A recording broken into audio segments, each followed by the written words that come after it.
حضرت آدم علیہ السلام اب جنت میں قیام فرما تھے۔ ہر نعمت اور آسائش انہیں میسر تھی۔ آرام ہی آرام، فراغت ہی فراغت، لطف ہی لطف۔ وہ باغات بہشت کی سیر کرتے دور دراز مقامات تک نکل جاتے، مظاہر قدرت دیکھتے اور حیران ہوتے۔ خوراک کی طلب ہوتی تو انواع و اقسام کے میوے خود بخود ان کے لبوں تک پہنچ جاتے۔ پیاس محسوس ہوتی تو ٹھنڈے میٹھے دودھ کی نہروں کو وہ ہاتھ کی ایک جنبش کے فاصلے پر پاتے۔ یہ سب کچھ تھا، لیکن حیات آدم میں کسی شے کی کمی تھی۔ کوئی خلا تھا جو ہر گھڑی محسوس ہوتا تھا، ایک تشنگی تھی جو شب و روز ہرز جان رہتی تھی۔ آدم کو کسی کا انتظار تھا، کسی ایسی ہستی کا جس کے بغیر وہ نامکمل تھے۔ کون ہے تو؟ کون ہے تو؟ وہ اکثر جنت کی ہواؤں سے پوچھتے، مشک و عنبر کے ٹیلوں سے سوال کرتے، خوش الحان پرندوں سے استفسار کرتے۔ کامل اور یکتا صرف خدا کی ذات ہے، صرف وہی ہے جو اپنی ذات میں مکمل ہے، جسے کسی ساتھی کی ضرورت نہیں۔ یہ صدا انہیں فضاؤں میں گونجتی محسوس ہوتی۔ خدا اپنے بندے کی حاجت سمجھتا تھا، وہ جانتا تھا اسے اپنے ہم نسل کی ضرورت ہے، ایک ایسے عدد کی ضرورت ہے جو اسے طاق سے جفت بنا دے۔ خدا کی یہ منشا بھی تھی کہ وہ حضرت آدم علیہ السلام کا ساتھی پیدا کرے۔ ایک روز جب آدم علیہ السلام کی اداسی اپنے عروج پر تھی، احساس تنہائی سے گھبرا کر وہ اپنے مستقر سے دور نکل گئے اور ایک ٹیلے پر بیٹھ کر خدا سے دعا کرنے لگے۔ اے خدا، میرے اندر یہ کیسی طلب ہے، یہ کس خواہش کا غبار میرے بدن میں پھیلا رہتا ہے۔ تو حاجت روا اور مشکل کشا ہے، میرے تقاضوں کو سمجھتا ہے۔ اے خدا، میری حاجت پوری کر، میری پریشانیوں کو دور فرما۔ آدم علیہ السلام کی یہ دعا قبول ہوئی۔ اللہ تعالیٰ نے جبرائیل علیہ السلام کو بھیجا اور حکم دیا کہ آدم علیہ السلام کی ایک بائیں پسلی نکال لو۔ آدم علیہ السلام پر نیند طاری ہو گئی۔ اس نیند میں ان کی پسلی اس طرح نکالی گئی کہ انہیں بالکل تکلیف محسوس نہیں ہوئی۔ اللہ تعالیٰ نے اپنی قدرت کاملہ سے اس پسلی کے اندر سے حوا کو تخلیق کیا۔ اللہ تعالیٰ نے انہیں خوبصورتی، خوبروئی اور نزاکت و لطافت بخشی، انہیں مہر وفا، شرم اور شفقت کی صفات سے نوازا۔ کائنات میں جتنا بھی حسن ہے وہ حضرت حوا علیہ السلام کے حسن کا 10واں حصہ ہے۔ 9 حصے حسن خدا نے حضرت حوا علیہ السلام کے پیکر میں ڈال دیا تھا۔ پھر حوا علیہ السلام کو تاج زریں پہنانے کے بعد طلائی تخت پر بٹھایا گیا۔ اس کے بعد آدم کو گہری نیند سے جگا لیا گیا تاکہ وہ حوا کا جلوہ دیکھ سکیں۔ آدم علیہ السلام نے بیدار ہو کر اپنے سامنے دیکھا تو تخت زریں پر ایک پیکر حسن جمال پایا۔ وہ وارفتگی میں دیکھتے رہ گئے، پھر بے قرار ہو کر تیزی سے اس کی طرف بڑھے۔ تب بارگاہ الہی سے صدا آئی، اے آدم، خبردار، نکاح کے بغیر تو اس کے قریب مت جانا۔ آدم علیہ السلام نے اللہ تعالیٰ سے درخواست کی کہ ان کا نکاح پڑھایا جائے۔ بارگاہ حق میں ان کی درخواست قبول ہوئی۔ 7 آسمانوں کے فرشتے جوک در جوک اس جگہ جمع ہونے لگے۔ پھر جنت فردوس میں اس پہلے نکاح کی تقریب برپا ہوئی۔ درخت طوبہ کے نیچے اس زریں تخت پر آدم و حوا قریب قریب بیٹھے تھے۔ اللہ تعالیٰ نے نکاح کا صیغہ پڑھا، حمد میری ثنا ہے اور بزرگی میری چادر، کل مخلوقات میرے غلام اور لونیاں ہیں، انبیاء میرے رسول اور اولیاء میرے دوست ہیں، محمد صلی اللہ علیہ وآلہ وسلم میرے حبیب اور رسول ہیں۔ تخلیق کیا میں نے ہر چیز کو تاکہ وہ گواہی دے میری وحدانیت پر۔ بے شک میں نے نکاح باندھ دیا آدم اور حوا کا ساتھ اپنی قدرت کے۔ آدم کا مہر حوا کے نکاح کا میری حمد و ثنا ہے۔ اے آدم، تم اور تمہاری عورت جنت میں رہو اور وہاں کی تمام نعمتوں سے بے خوف و خطر استفادہ کرو، مگر ایک درخت کے پاس مت جانا، ورنہ پھر تم ناانصاف ہو جاؤ گے۔ اور میرا سلام تم پر ہو اور میری طرف سے صحت و برکت ہو۔ نکاح کے بعد آدم علیہ السلام نے خدا کی حمد و ثنا کی آسمانوں پر آدم و حوا کے نکاح کا جشن منایا جانے لگا۔ چہار سو رنگ و نور کی بارش ہونے لگی، خوشبوؤں نے اپنے آنچل کھولے، نظاروں نے خود کو نمایاں تر کیا اور کائنات کا ذرہ ذرہ تبسم ریز ہو گیا۔ آدم علیہ السلام نے جب حوا علیہ السلام کے جسمانی قرب کا ارادہ کیا تو پردہائے عرش سے صدا آئی، اے آدم رک جاؤ، جب تک تم مہر ادا نہ کر دو حوا تم پر حلال نہ ہوگی۔ آدم علیہ السلام نے کہا، اے خدا میں مہر کہاں سے ادا کروں؟ باری تعالیٰ نے جواب دیا، محمد صلی اللہ علیہ وآلہ وسلم پر 10 دفعہ درود پڑھو۔ یہ اس میں بابرکت سن کر آدم علیہ السلام کو شوق دیدار ہوا۔ عرش معلیٰ سے ندا آئی، اے آدم اپنے ناخن کی طرف دیکھ۔ آدم علیہ السلام نے حکم کی تعمیل کی تو ناخن میں تشبیہ مبارک حضرت محمد مصطفیٰ صلی اللہ علیہ وآلہ وسلم نظر آئی۔ جوش پدری میں آدم علیہ السلام دیکھتے رہ گئے اور بے اختیار زبان سے درود جاری ہو گیا۔ آدم علیہ السلام نے رسول پاک صلی اللہ علیہ وآلہ وسلم کی رسالت کا اقرار کیا اور ان پر ایمان لائے۔ ان واقعات کے بعد آدم علیہ السلام کی نئی زندگی شروع ہوئی۔ وہ حضرت حوا علیہ السلام کے ساتھ بہشت کی نعمتوں سے لطف اٹھانے لگے، جہاں چاہتے جاتے، جو پسند ہوتا کھاتے، جب چاہتے استراحت کرتے۔ خدائے بزرگ و برتر کی حمد و ثنا اور اس کی نعمتوں سے استفادہ کرنے کے سوا انہیں کوئی کام نہیں تھا۔ خدا تعالیٰ نے آدم علیہ السلام کو بتا دیا تھا کہ ابلیس ملعون جس نے تجھے سجدہ نہیں کیا تھا تجھے گمراہ کرنے کی کوشش کرے گا۔ یہ بات حضرت آدم علیہ السلام کے ذہن پر نقش ہو چکی تھی اور وہ ابلیس کی طرف سے خبردار تھے۔ یہی وجہ تھی کہ انہوں نے اس درخت کے قریب نہ جانے کا پختہ فیصلہ کر رکھا تھا جس سے حق تعالیٰ نے انہیں منع فرمایا تھا۔ یہ ایک نہایت خوشنما درخت تھا۔ اس کا پھل دیکھ کر اکثر آدم و حوا کے دل میں تجسس جاگتا تھا، مگر حکم خداوندی کے بموجب وہ اس کے قریب نہ جاتے تھے۔ ایک عرصہ اسی طرح گزر گیا۔ معمولات روز و شب میں آدم و حوا شیطان لعین کی طرف سے لاپرواہ ہو گئے، مگر وہ ان کی طرف سے لاپرواہ نہیں ہوا تھا۔ وہ چاہتا تھا کہ کسی نہ کسی طرح جنت میں داخل ہو کر آدم و حوا کو گمراہ کرے۔ ایک عرصہ وہ ان تک رسائی حاصل کرنے کی کوشش میں لگا رہا۔ بالآخر اسے کامیابی ہوئی، اس نے جنت تک رسائی حاصل کر لی، مگر جنت کے تمام دروازے بند دیکھ کر اس کی امیدوں پر اوس پڑ گئی۔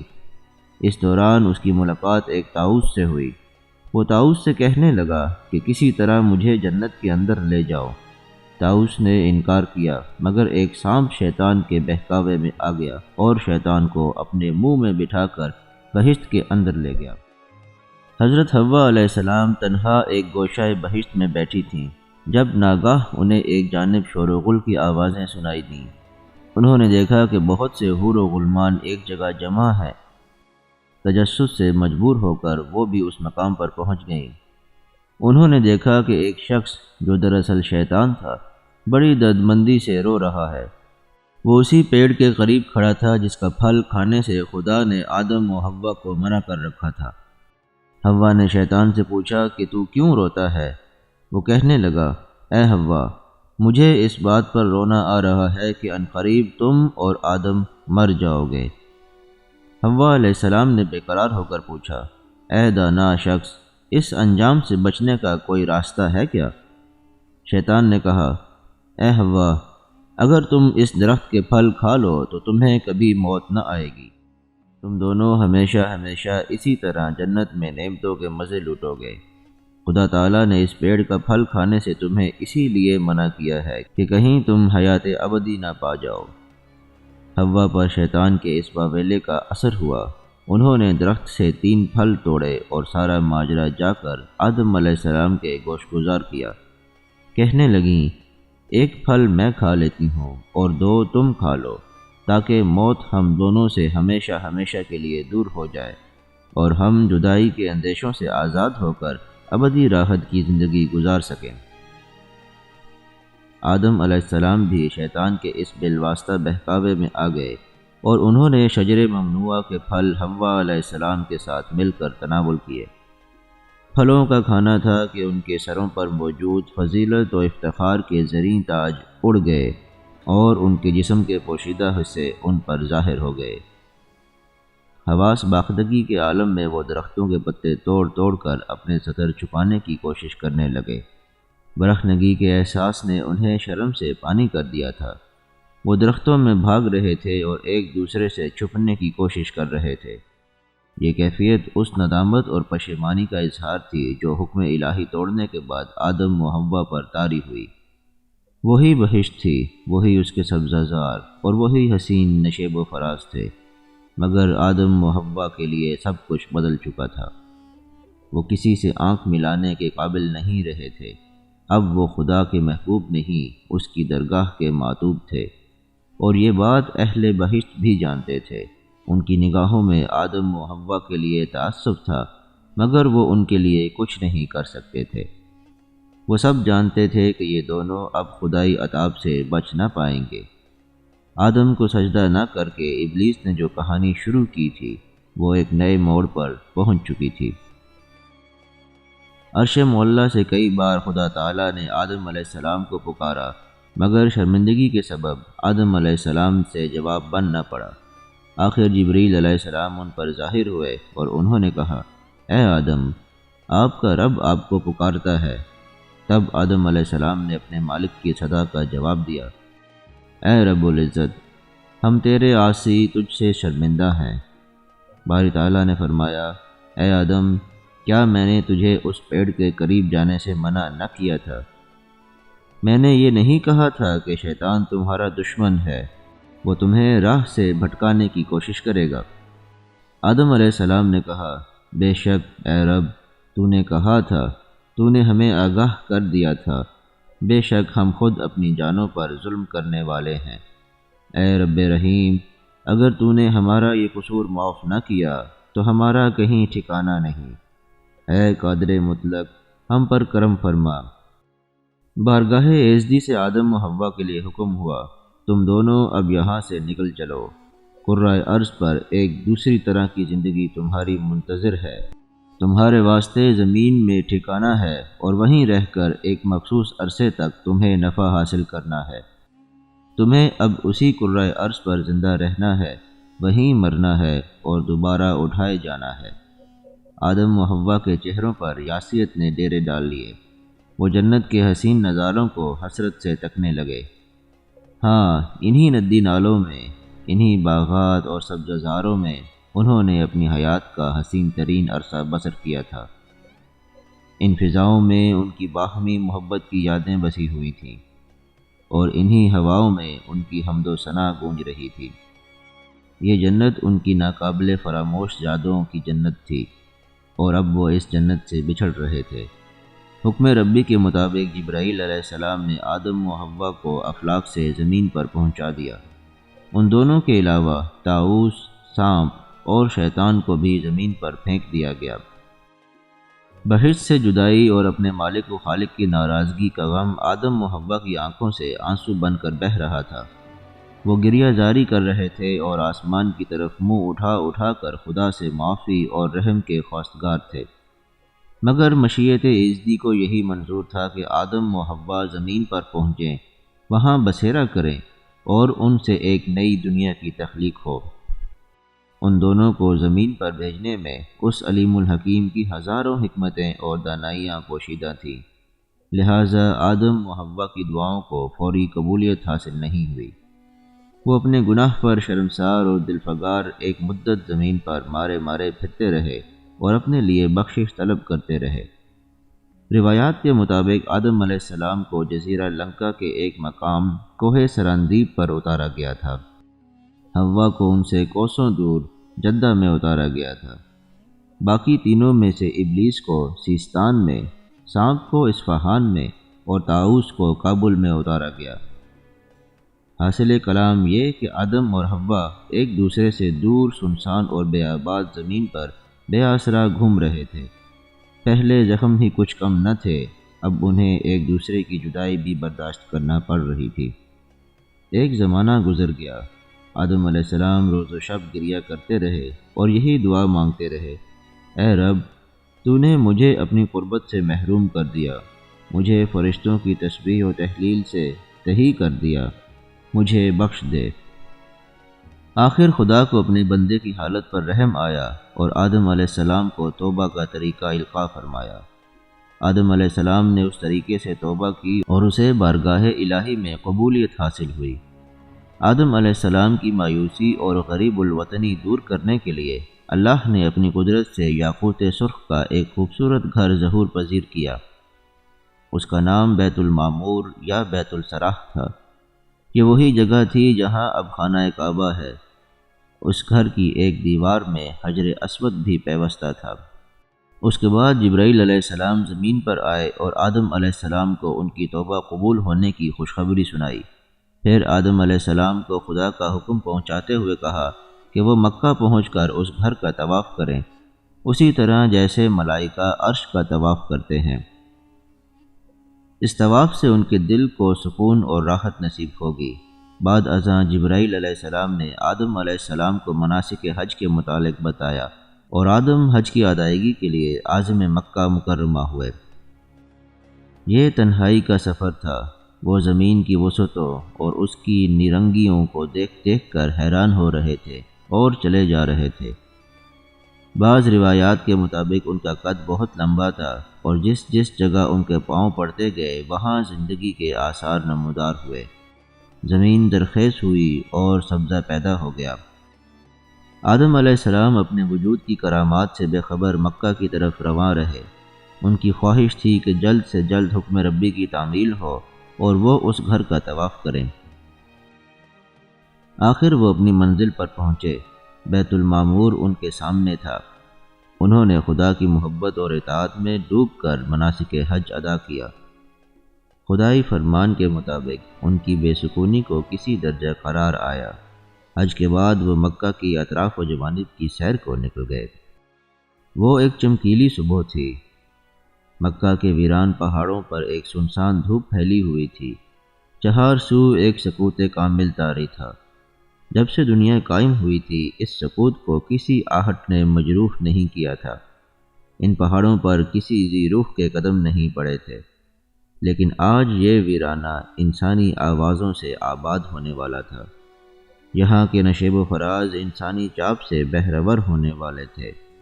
کوئی کسی سے ملنے والا تھا۔ بنجر زمین پر ملاپ کا پہلا پھول اگنے والا تھا۔ آدم علیہ السلام چلتے چلتے نواحی پہاڑوں میں گھومنے لگے۔ ان کے تصور میں حوا کا ہیولا تھا۔ اس ہیولے کے ساتھ آبشاروں کے ترنم، شبنم کی ٹھنڈک اور پھولوں کی نرمی کو نہ جانے کیا نسبت تھی کہ یہ سب چیزیں بھی آدم کے تصور میں چلی آئی تھیں۔ وہ سوچ رہے تھے میرا معبود تو مجھ سے راضی ہو گیا، لیکن میری دنیا مجھے واپس نہ ملی۔ حوا نہ جانے کہاں اور کس حال میں ہے۔ وہ خدا سے کوئی سوال بھی نہ کرنا چاہتے تھے کہ مبادا اس میں مالک کی ناراضگی کا کوئی پہلو نکلتا ہو۔ وہ نہیں جانتے تھے کہ ان کی آزمائش کی گھڑیاں ختم ہونے والی ہیں۔